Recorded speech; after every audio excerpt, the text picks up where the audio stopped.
여러분 안녕하십니까? 오늘 말씀을 전하기 전에 먼저 여러분들에게 한 두어 가지의 질문을 좀 먼저 하고 싶습니다. 첫째는 우리는 과연 무엇을 가지고 구원이라고 하는가? 이 질문은 그저 평범한 구원에 대한 질문 같으지만은 이게 평범한 질문이 아니에요. 예. 무엇을 가지고 우리가 구원이라고 하느냐 하는 문제하고, 두 번째는 여러분들이 이 구원에 대해서 성서적으로 분명히 알고 있느냐 하는 겁니다. 그냥 들어서 알고 있는 거하고 우리가 성서적으로 알고 있는 거하고는 이건 차원이 다른 거예요. 누가 구원이라는 건 과연 뭡니까? 라고 질문했을 적에 진정한 기독교인이라면 성경을 펴놓고 이것이 구원입니다 하고 성서적으로 설명할 정도가 돼야 된다는 겁니다.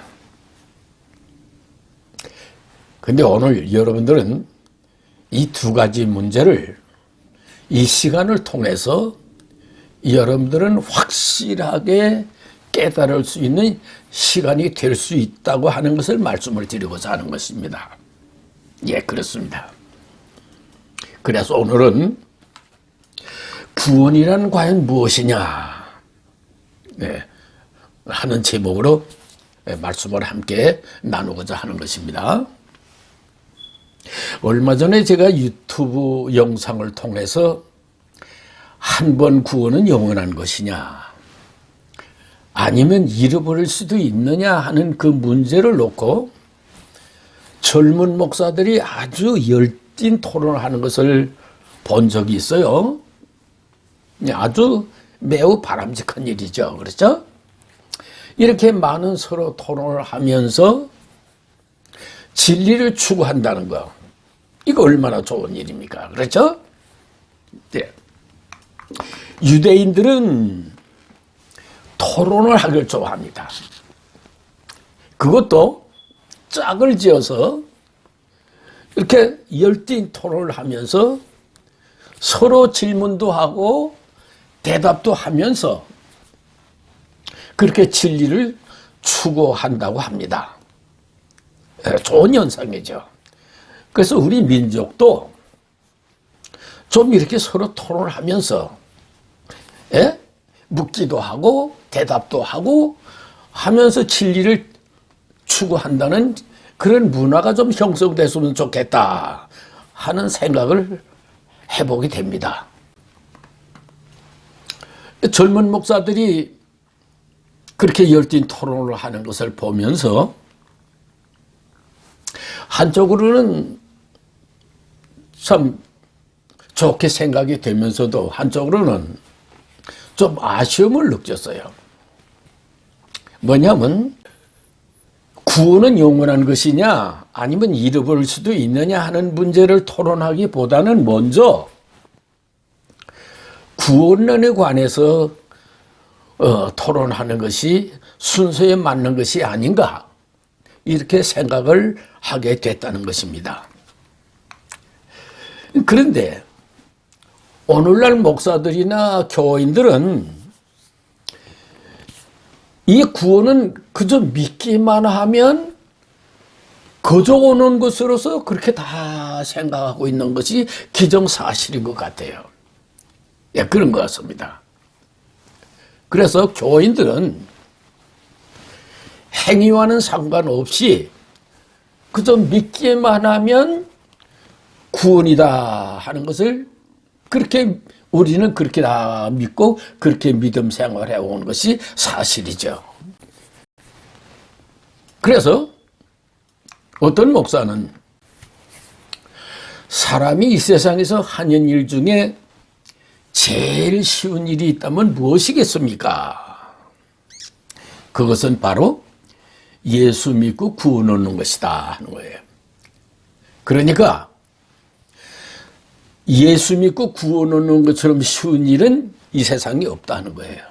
제일 쉬운 일이 예수 믿고 구원 얻는 일이다 하는 거예요. 그러니까 구원에 대해서는 별로 신경을 안 써요.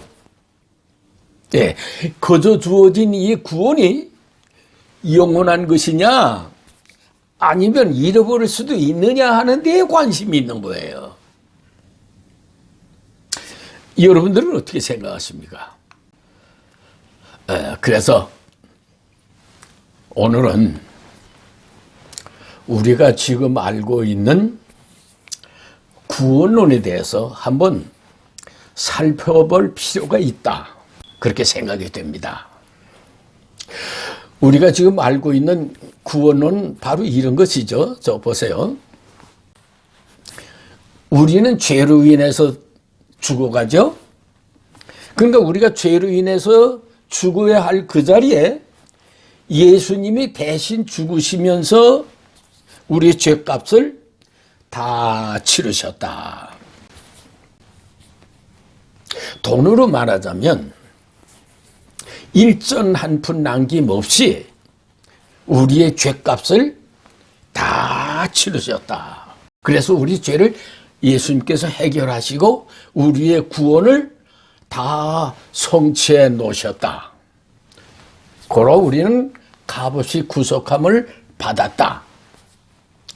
그래서 우리는 주 예수를 믿으면 하나님께서 우리를 의롭다고 선언해 주시고 의롭다고 칭의해 주심으로 우리는 영원한 구원을 이루는 것이다 라고 하는 것이 오늘날 우리가 알고 있는 구원론이고 다 그렇게 믿고 있는 것이 사실이죠. 그렇죠? 그리고 뿐만 아니라 성경에는요, 주 예수님 믿으면 구원이다 하는 그런 성경이 또 많이 있어요. 그렇죠? 그래서 저는 오늘 성경을 좀 많이 찾아보려고 그래요. 제가 성경을 찾아서 읽으면서 말씀을 드리려고 하는데 판단은 여러분들이 하시라는 거예요. 과연 우리의 참다운 구원론은 과연 무엇이냐 하는 데 대해서는 여러분들이 판단을 하시라는 겁니다. 예, 먼저 말씀 한 구절 보시죠. 사도행전 16장 31절에 있는 말씀. 이르되 주 예수를 믿어라. 그리하면 너와 네 집이 구원을 받으리라 하시고, 예, 주 예수를 믿으라 하는 거예요. 그러면 너와 내 집이 구원을 받으리라. 그래서 우리가 주 예수를 다 믿죠? 예. 또 요한복음 3장 16절에 있는 말씀. 하나님이 세상을 이처럼 사랑하사 독생자를 주셨으니 이는 그를 믿는 자마다 멸망하지 않고 영생을 얻게 하려 함이다. 자, 하나님께서 우리에게 영생을 주시기 위해서 누굴 보내줬어요? 예수 그리스도를 보내주셨다.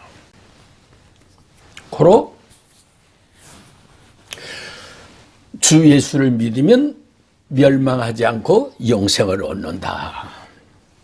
그래서 우리는 예수를 믿음으로 멸망하지 않고 구원을 얻는다는 확신을 가지고 우리는 믿음 생활하고 있는 것입니다. 그렇죠? 또 요한복음 1장 12절에 있는 말씀 보면 영접하는 자, 곧 그 이름을 믿는 자에게는 하나님의 자녀가 되는 권세를 주셨으니. 그래서 오늘날 많은 목사님들이 여러분들은 주 예수를 영접했고 주 예수를 믿으니 하나님의 자녀가 됐다고 하는 그 말씀을 믿고 확신하십시오. 이렇게 가르치고 있는 게 사실이죠.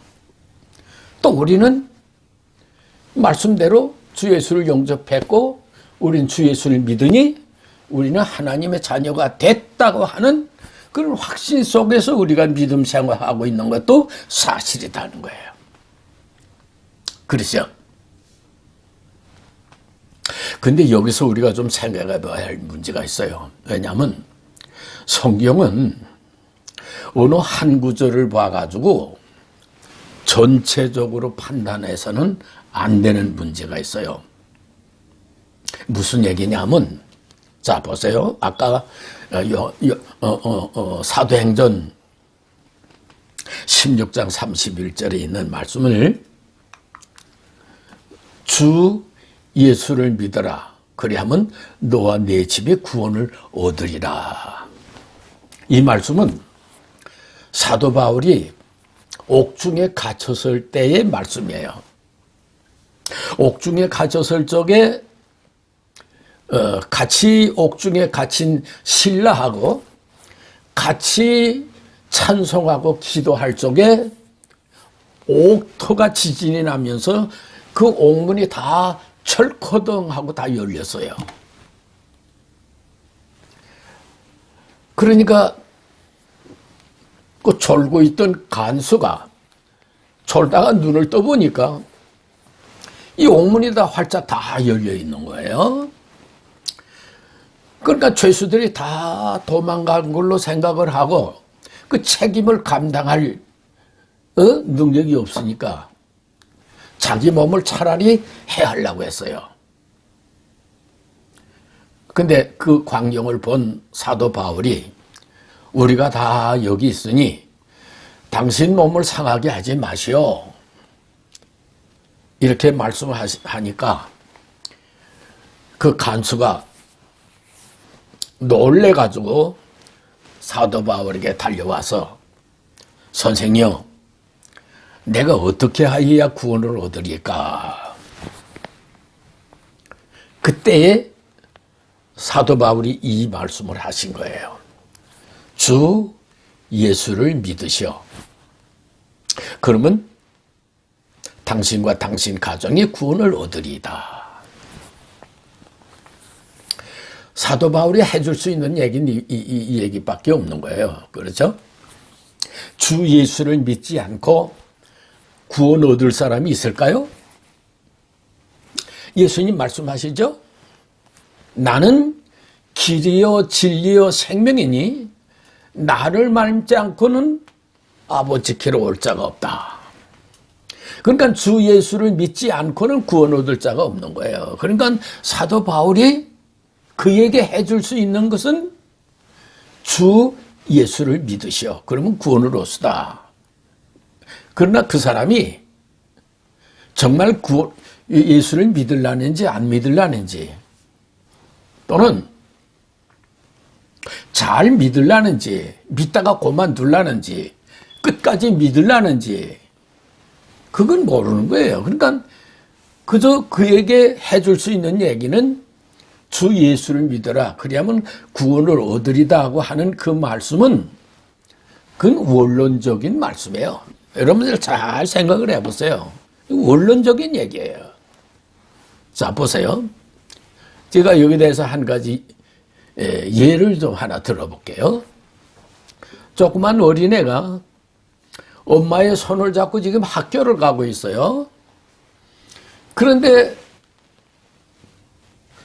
사이렌 소리가 요란하고 불빛이 번쩍번쩍하고 뭐 굉장하거든요. 그러니까 엄마 저거 뭐야?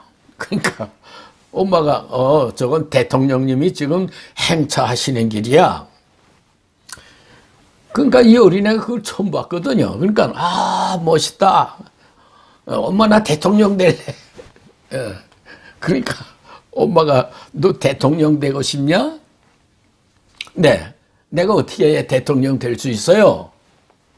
그러니까 그 엄마가 그 어린애한테 무슨 말을 하겠어요? 학교 가서 공부해. 예, 학교 가서 공부하면 이 다음에 대통령도 될 수 있고 이 다음에 훌륭한 사람 되니까 학교 가서 공부해.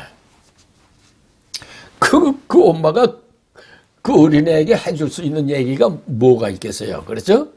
학교 가서 공부하지 않고 대통령 될 수 있겠어요? 그렇죠? 그러나 학교 가서 공부하라 하는 얘기는 뭐 당연히 그 얘기를 해줄 수밖에 없는 거죠. 그렇죠? 그러나 그 얘기는 뭐예요? 원론적인 얘기잖아요. 그 어린애가 어떻게 커가느냐에 따라서 대통령 될 수도 있고 안 될 수도 있는 거예요. 그러니까 원론적으로 학교 가서 공부해라 한 얘기나 보세요. 간수가 선생님이요, 내가 어떻게 해야 구원을 얻으리까 했을 적에 주 예수를 믿으셔. 그러면 구원을 얻을 수 있습니다. 이런 원론적인 얘기인데 도대체 오늘날 목사들이 이게 원론적인 얘기라는 걸 알고도 그러는 건지 몰라서 그러는 건지 모르겠는데, 아니 내가 믿으니 지금 내가 당장 구원을 받았다라고 가르치는 거예요.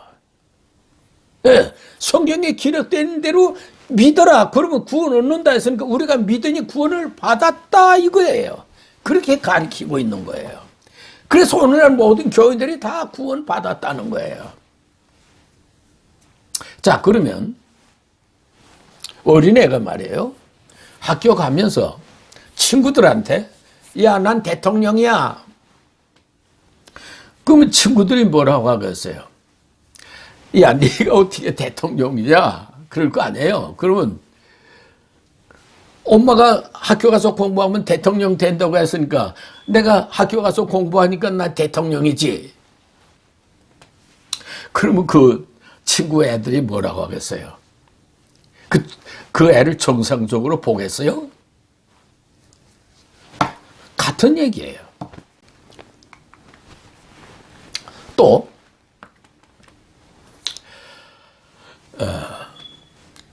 요한복음 3장 16절에 있는 말씀, 하나님이 세상을 이처럼 사랑하사 독생자를 주셨으니 이는 그를 믿는 자마다 멸망치 않고 영생을 얻게 하려 함이라. 그래서 오늘날 교인들이 믿으면 구원이 영생이라고 했으니까 내가 믿으니 나는 영생을 받았다.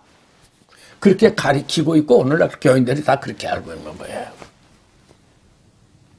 그래서 오늘날 다 구원 받았다는 게 믿으니 구원이다 했기 때문에 내가 믿기 때문에 구원이다 하는 거예요.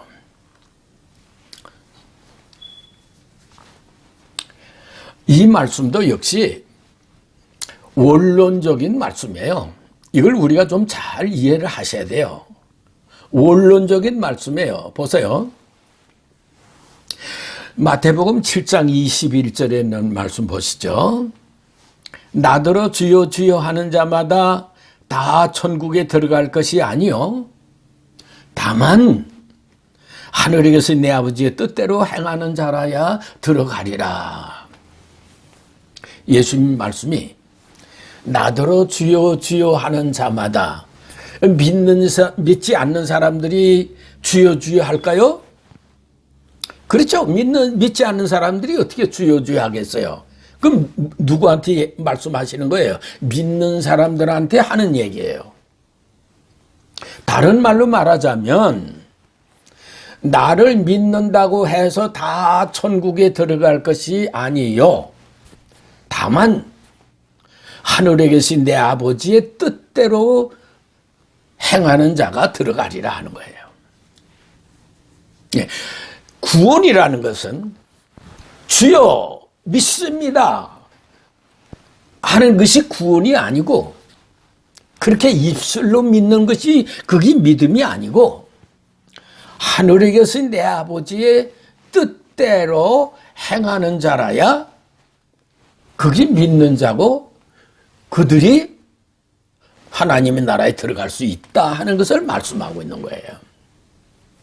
그러죠? 또 누가복음 6장 46절에 있는 말씀 보면 너희는 나를 불러 주여 주여 하면서도 어찌하여 내가 말하는 것을 행하지 아니하느냐. 나에게 주여 주여 하면서도 내가 말하는 얘기는 너희들이 그대로 실천하지를 않는다 그거예요. 그러니까 말로 주여 주여 함으로 되는 것이 아니고 내가 너희에게 전한 말씀대로 살아야 된다 하는 그런 말씀이에요. 그러니까 주 예수를 믿는다는 건 입으로 믿는 것이 아니다는 거예요. 입술로는 아무리 천번 만번 주여 믿습니다. 주여 나의 구주를 영접합니다. 이걸 천번 만번 뇌하려도 하나님 아버지의 뜻대로 살질 못한다면 아무 의미가 없다 하는 것을 말씀하고 있는 거예요. 여러분들 이 말씀이 이렇게 어려운 말씀이 아니에요. 그렇죠? 예, 누구나 이해할 수 있는 말씀을 지금 하고 있는 거예요. 또 요한복음 1장 12절에 있는 말씀 아까 본 말씀이에요. 영접하는 자, 곧 그 이름을 믿는 자에게는 하나님의 자녀가 되는 권세를 주셨으니. 그래서 오늘날 모든 교인들이 내가 주 예수를 영접했고 내가 주 예수를 믿으니 나는 하나님의 자녀가 됐다 하는 거예요. 그래서 오늘날 모든 교인들은 다 하나님의 자녀가 됐다는 자부심으로 지금 믿음 생활을 하고 있는 것이 현실이다 하는 거예요. 그렇죠?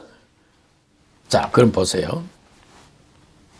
예수님께서 말씀을 전할 때는 언제든지 많은 사람이 몰려들죠. 그래서 어느 곳에서 말씀을 전할 때 역시 많은 사람들이 몰려왔어요. 근데 그때에 예수님의 모친과 동생들이 할 말이 있어서 예수님께 찾아왔어요. 근데 사람들이 너무 많으니까 어떻게 접근할 방법이 없는 거예요. 그러니까 그 중간에서 누가 들어가서 그 소식을 전해드려요. 선생님이요, 지금 저 밖에 선생님의 모친과 동생들이 할 말이 있어서 찾아왔습니다. 그렇게 전해드리니까 예수님이 이렇게 말씀하세요. 누가 내 어머니며 내 동생들이냐 하시면서 하시는 말씀이 50절 누구든지 하늘에 계신 내 아버지의 뜻대로 하는 자가 내 형제요 자매요 모친이다 하는 거예요. 나를 낳아준 부모만 부모가 아니고 하늘에 계신 내 아버지의 뜻대로 행하는 자가 바로 내 형제요 자매요 모친이다 하는 거예요. 그러면 여러분들은 하늘 아버지의 뜻대로 살고 계십니까? 하늘 아버지의 말씀대로 살아가고 있습니까? 예수님 분명히 말씀하시잖아요. 누구든지 하늘에 계신 내 아버지의 뜻대로 행하는 자가 바로 내 형제요 자매요 모친이다 하는 거예요. 그러니까 제가 여러분들에게 질문하는 거예요. 여러분들 하나님의 자녀가 됐다고 하는 여러분들 과연 하나님의 뜻대로 살고 하나님의 말씀대로 살아가고 있느냐 하는 것을 질문하는 거예요.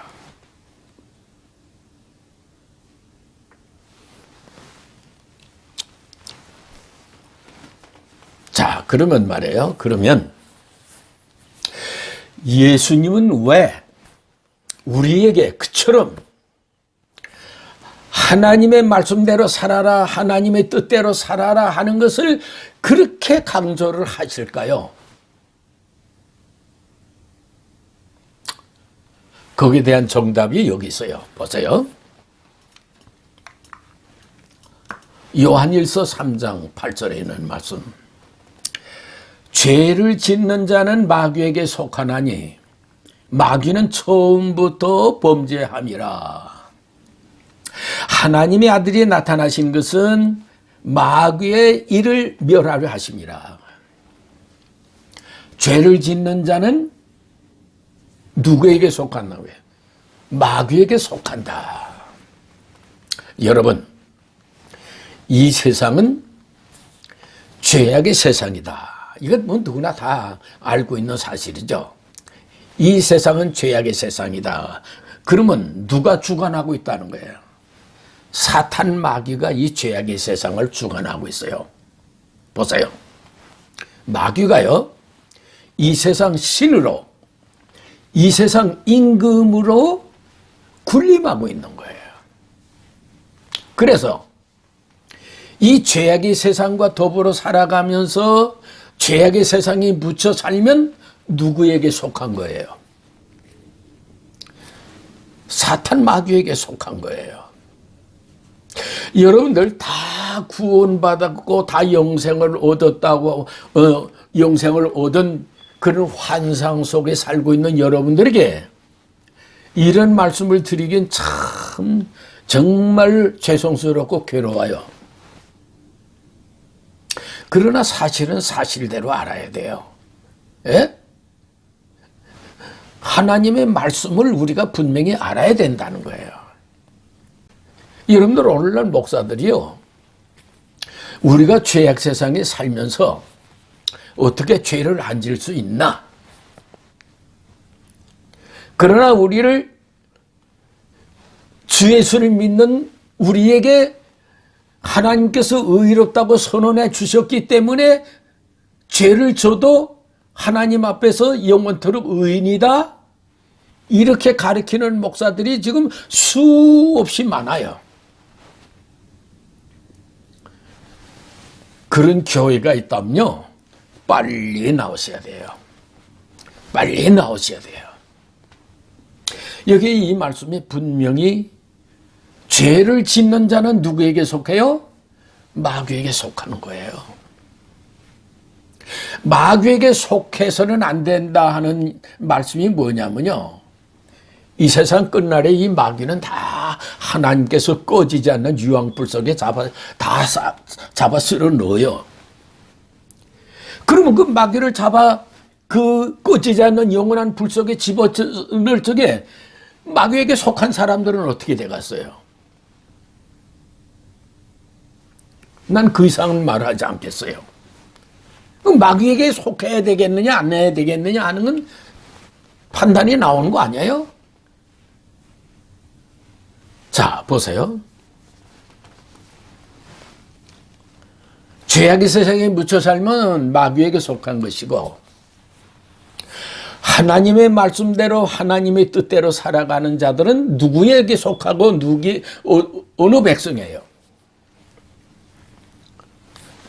그건 하나님에게 속한 것이고 하나님의 백성이에요. 비록 우리가 죄악의 세상에 머물러 있다 할지라도 하나님의 말씀대로 살아가고 하나님의 뜻대로 살아간다면 그건 당연히 예수님에게 속한 자요, 하나님에게 속한 자요, 하나님의 백성이에요.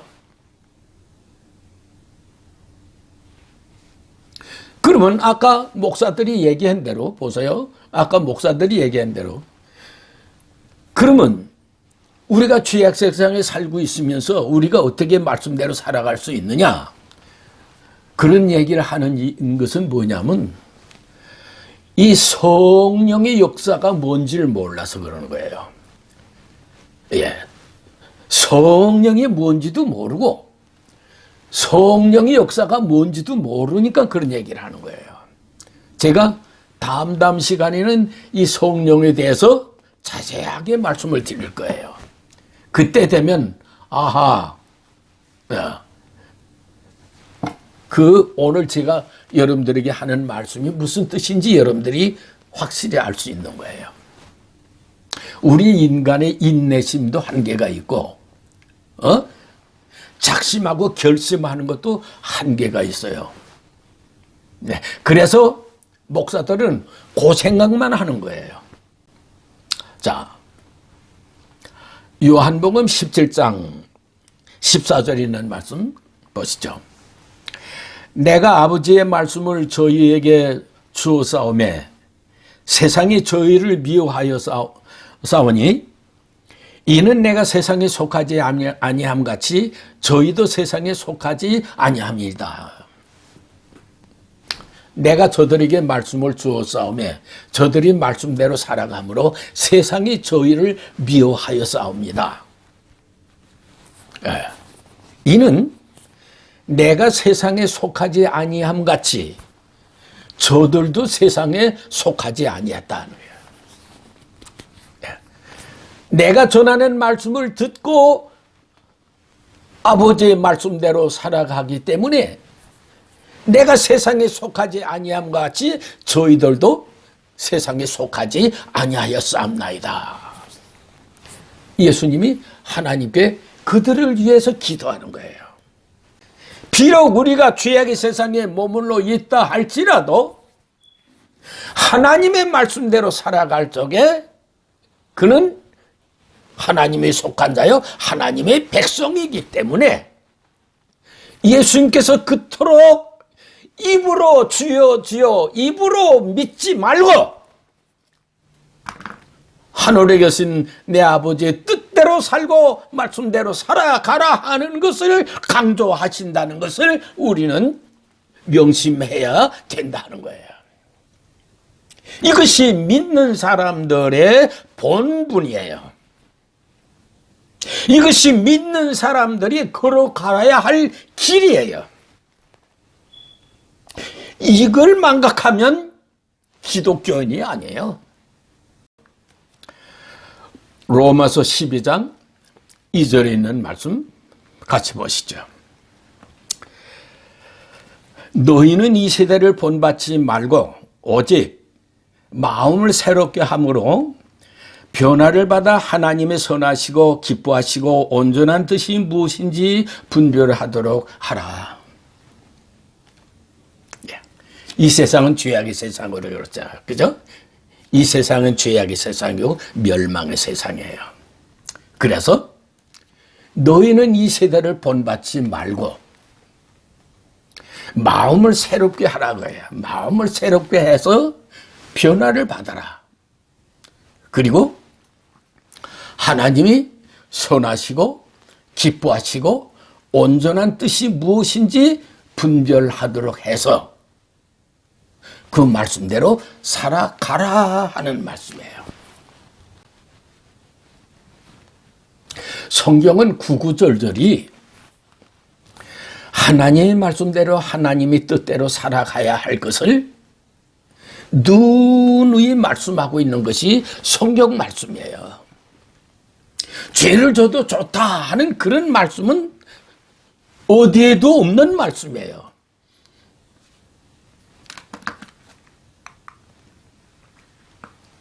자, 그러면 보세요. 그러면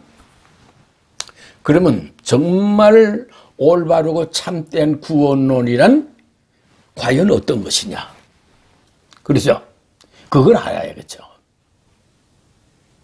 자, 우리가 좀 이해하기는 그렇게 쉽고 쉬운 말씀은 아니에요. 좀 어려운 말씀입니다. 그러나 다 이해할 수 있는 말씀이에요. 여러분들이 다 판단할 수 있는 말씀이에요. 요한복음 6장 33절에 있는 말씀. 하나님의 떡은 하늘에서 내려 세상에게 생명을 주는 것이다.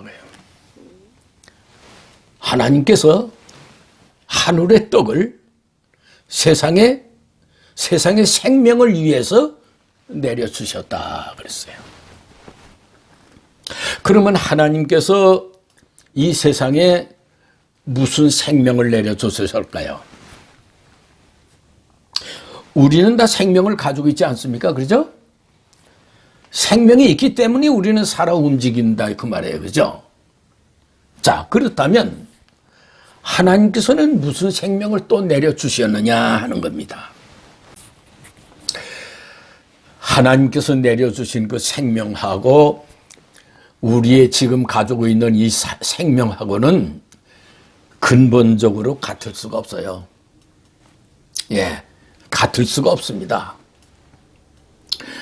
우리는 지금 언제 죽는다는 건 몰라요. 그러나 언젠가는 다 죽는다는 건 다 아는 사실이에요. 사람이라면 누구든지 다 태어나서 언젠간 다 죽어 가잖아요. 그렇죠?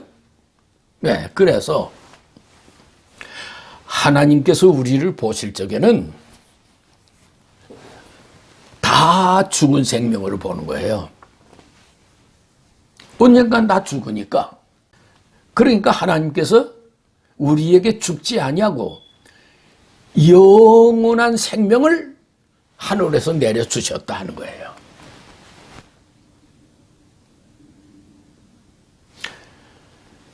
하나님께서 내려주신 그 생명을 받는 자가 뭐예요? 그게 바로 구원이고 그게 바로 영생이에요. 또 요한복음 6장 33절에 있는 말씀을 보면 이것은 하늘에서 내려온 떡이니 조상들이 먹고도 죽은 것과 같이 아니하여 이 떡을 먹는 자는 영원히 살리라. 죽어 있는 우리에게 영원히 살 수 있는 생명을 주기 위해서 하늘에서 떡을 내려주었으니 이 떡을 먹고 영생하라 하는 말씀이에요.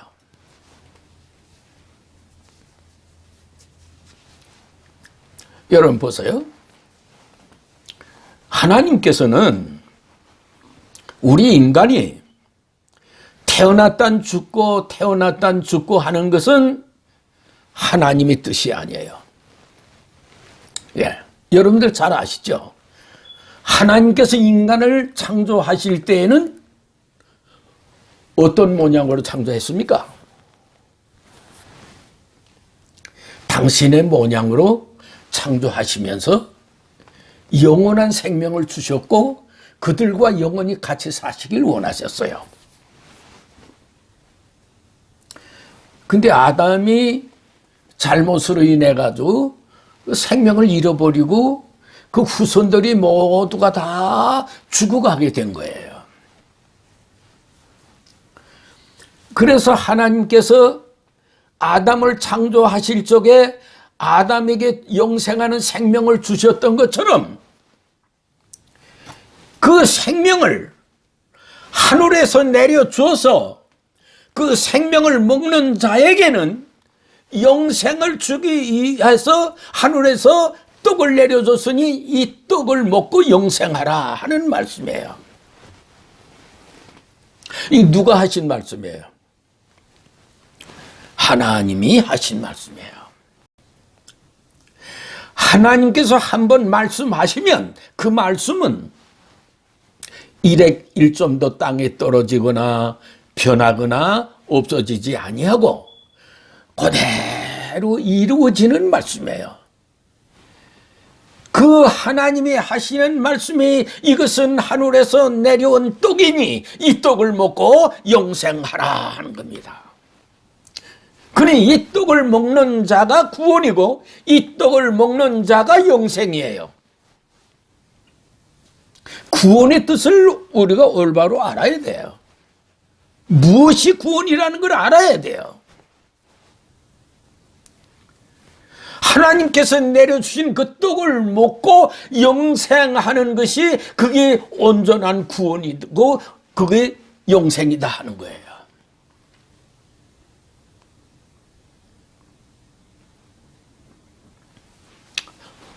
자, 그러면 말이에요. 여기서 우리가 알 수 있는 말씀과 알 수 없는 말씀이 있죠. 그렇죠? 알 수 있는 말씀은 뭐예요?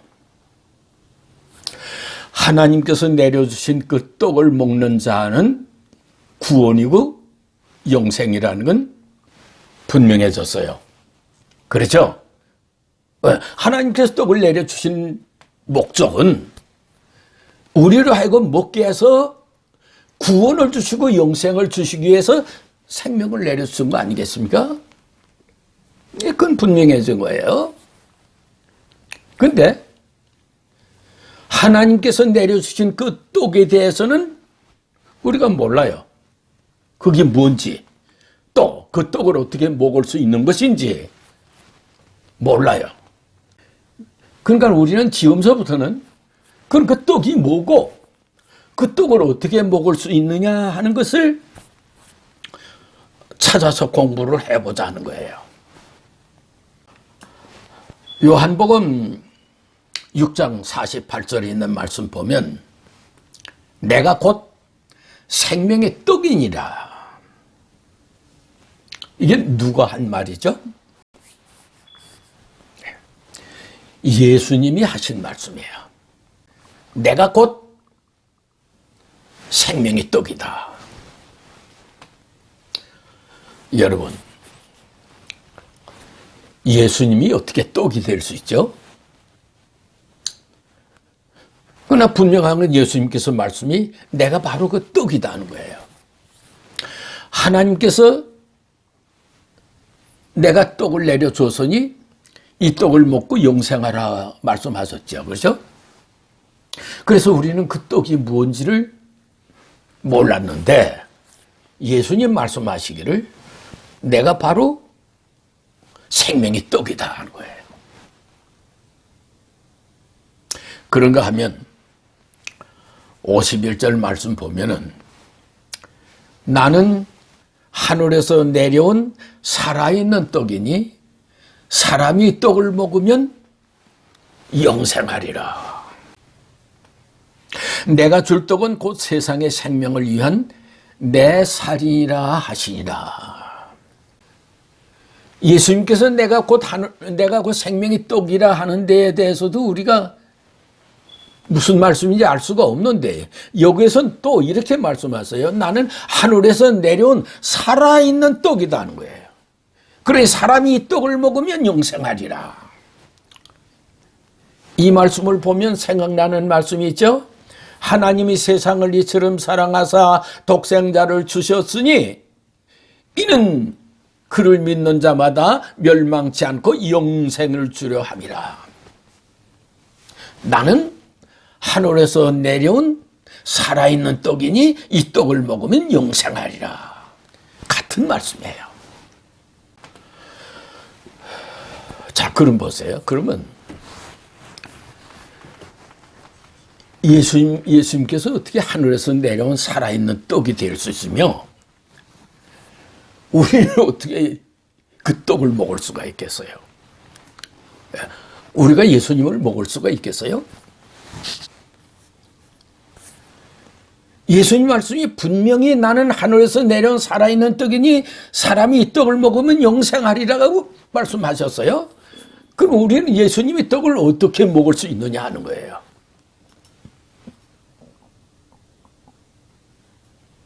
하늘에서 떡을 내려줬으니 이 떡을 먹고 영생하라고 한 말씀과 같이 예수는 내가 하늘에서 내려온 살아있는 떡이라는 거예요. 그 떡이라는 거예요. 이 떡을 먹는 자는 영생하리라. 우리가 예수님을 어떻게 먹을 수 있느냐 하는 거예요. 여러분들 이해가 되세요? 예, 좀 어려운 말씀이죠?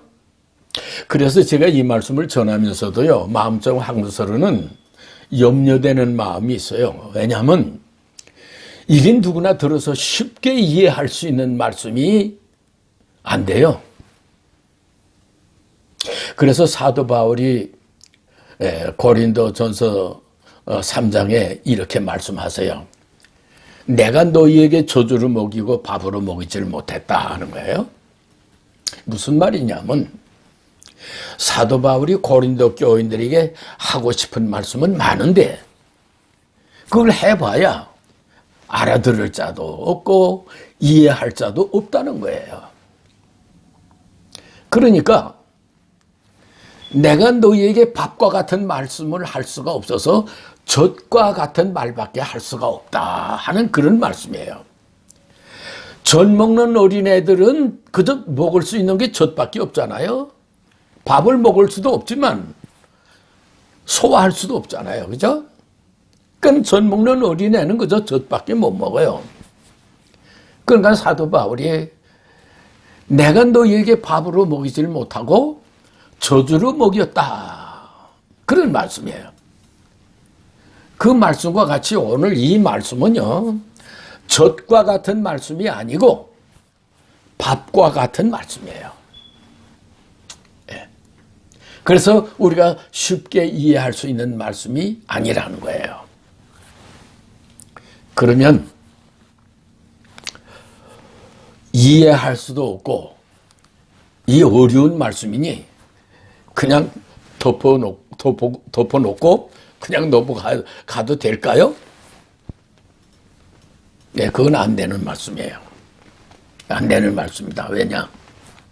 이 말씀이 기독교의 구원의 기본이 되는 말씀이에요. 기독교의 구원의 근본이 되는 말씀이다 하는 거예요. 이 말씀을 떠나서는 구원을 찾아볼 수 없기 때문에 그런 거예요. 예수님이 이 세상에 오신 목적도 예수님이 십자가에서 말로 다할 수 없는 쓰라린 고통을 감내하심도 당신의 살을 주고 당신의 피를 줘서 우리에게 먹게 하여 영생을 주시기 위하여 오셨다는 거예요. 그러니 이 말씀을 떠나서 구원을 논할 수가 있을까요? 예, 그렇습니다. 예수님이 이 세상에 우리에게 생명을 주게 오셨으니 예수님을 먹으라 하는 거예요. 예수님을 먹어야 된다는 건 분명해진 거예요. 그렇죠? 뭐 어떻게 먹어야 되느냐?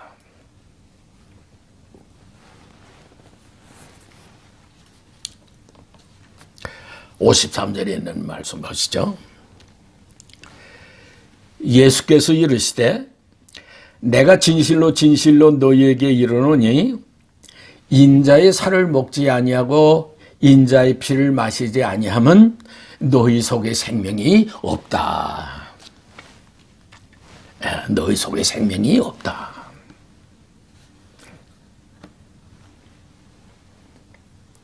그러니까 예수님의 살을 먹어야 되고 예수님의 피를 마시는 자가 바로 구원이고 영생이다 하는 거예요. 그러면 예수님의 살을 먹지 아니하고 예수님의 피를 마시지 않는 자들은 뭐예요? 구원하고는 상관이 없다는 거예요. 그 속에 생명이 없다는 건 뭐예요? 하나님께서 아담을 창조하실 적에 주었던 영생하는 생명을 우리에게 주시겠다는 거예요. 그러니까 예수님의 살을 먹고 예수님의 피를 마시는 자는 그 생명이 그 속에 있다는 거예요. 그러니까 내가 예수님의 살을 먹고 예수님의 피를 마시면 그 생명이 나에게 있다는 거예요. 그래서 구원이고 그래서 영생이라고 하는 거예요.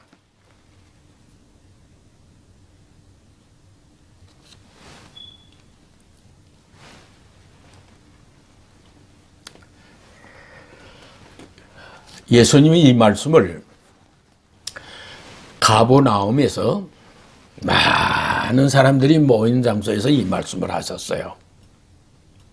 이 말씀을 하시기 그 전날 물고기 2마리와 떡 5덩어리를 가지고 5천여 명을 배불리 먹였어요. 5천여 명을 배불리 먹였는데 그 떡을 먹고 배불린 사람들이 그 이튿날도 예수님을 찾아 나신 거예요. 여기저기 예수님을 찾아다니다가 가버나움에 가서 만난 거예요.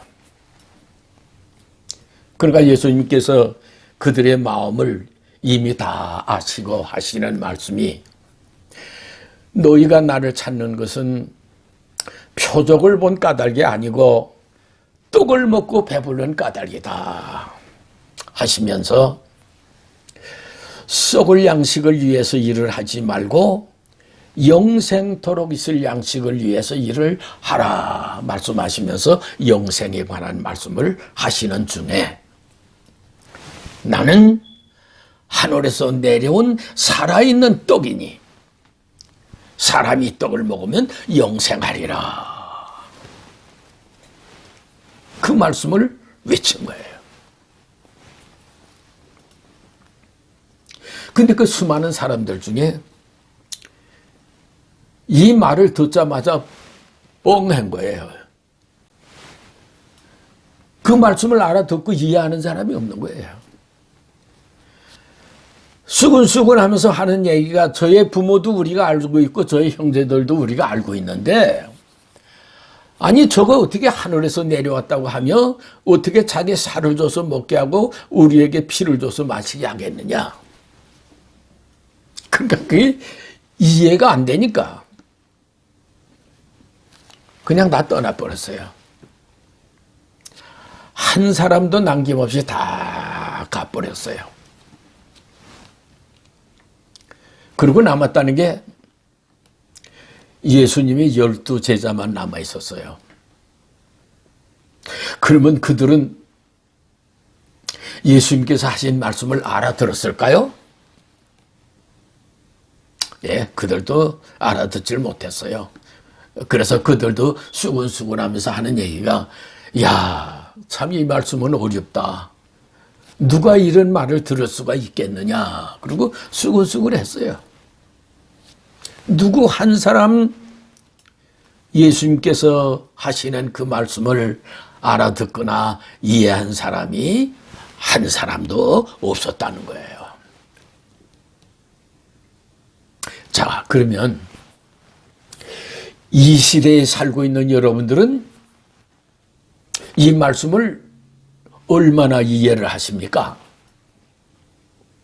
여러분들 이해가 되십니까? 그렇죠? 이해가 안 되죠? 더군다나 2000년이 지난 이 시기에 예수님이 살을 먹을 수 있고 예수님의 피를 마신다는 게 이게 이해가 안 되는 말씀이죠. 그렇죠? 네. 그런데요, 분명한 건 우리에게 먹을 수 없는 걸 먹으라고 하고 마실 수 없는 걸 마시라고 했을까요? 예수님 분명히 말씀하시잖아요. 내가 진실로 진실로 말한다 하는 거예요. 내가 진실로 진실로 이르노니 인자의 살을 먹지 아니하고 인자의 피를 마시지 아니하면 너희 속에 생명이 없다 하는 거예요.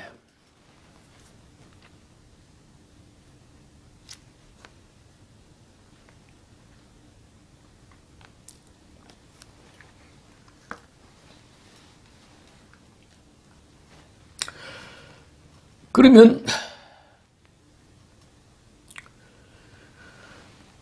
하나님께서는 예수님을 보내주신 것은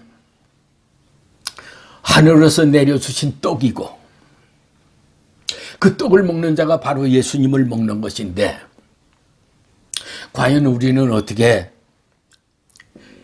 예수님을 먹을 수 있고 예수님의 피를 마실 수 있느냐 하는 거예요. 예.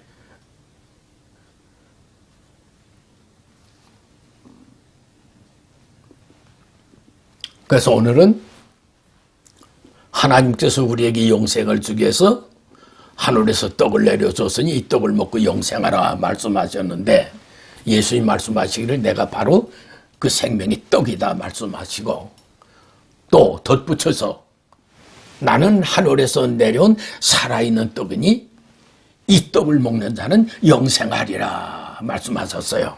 그러니까 예수님을 먹는 자가 영생한다. 그리고 또 53절에는 인자의 살을 먹지 아니하고 인자의 피를 마시지 아니하면 너희 속에 생명이 없다. 그 생명은 하나님께서 영생하는 생명을 아담에게 주었던 그 생명을 말씀하시고 그 생명을 받는 자는 어떻게 돼요? 그것이 바로 구원이고 영생이다 하는 거예요. 네. 그러면 예수님의 살과 피를 우리는 어떻게 먹고 마실 수 있느냐? 네, 그걸 알아서 먹고 마셔야 되겠죠. 거기에 대해서 내가 다음 시간에 하려고 그랬는데 오늘 내가 하고 싶은 말씀을 다 못했어요. 그 말씀을 다음 시간에 그 말씀을 매듭하고 그 다음 시간에 과연 우리는 예수님의 생명을 어떻게 먹고 피를 어떻게 마시고 영생할 것이냐 하는 데 대해서 말씀하기로 하고 오늘 여기서 마치겠습니다.